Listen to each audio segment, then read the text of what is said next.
Hi everyone, today we will talk about how to fix or how to solve Twitter verification code not received problem solved.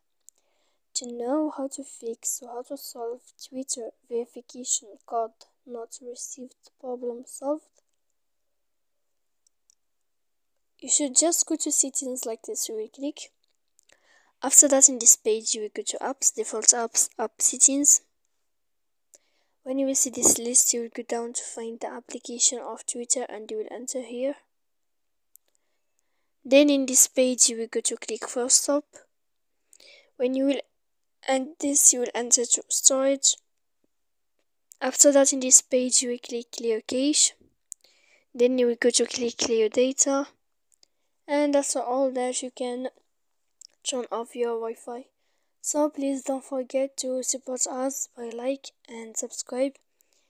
See you next time in another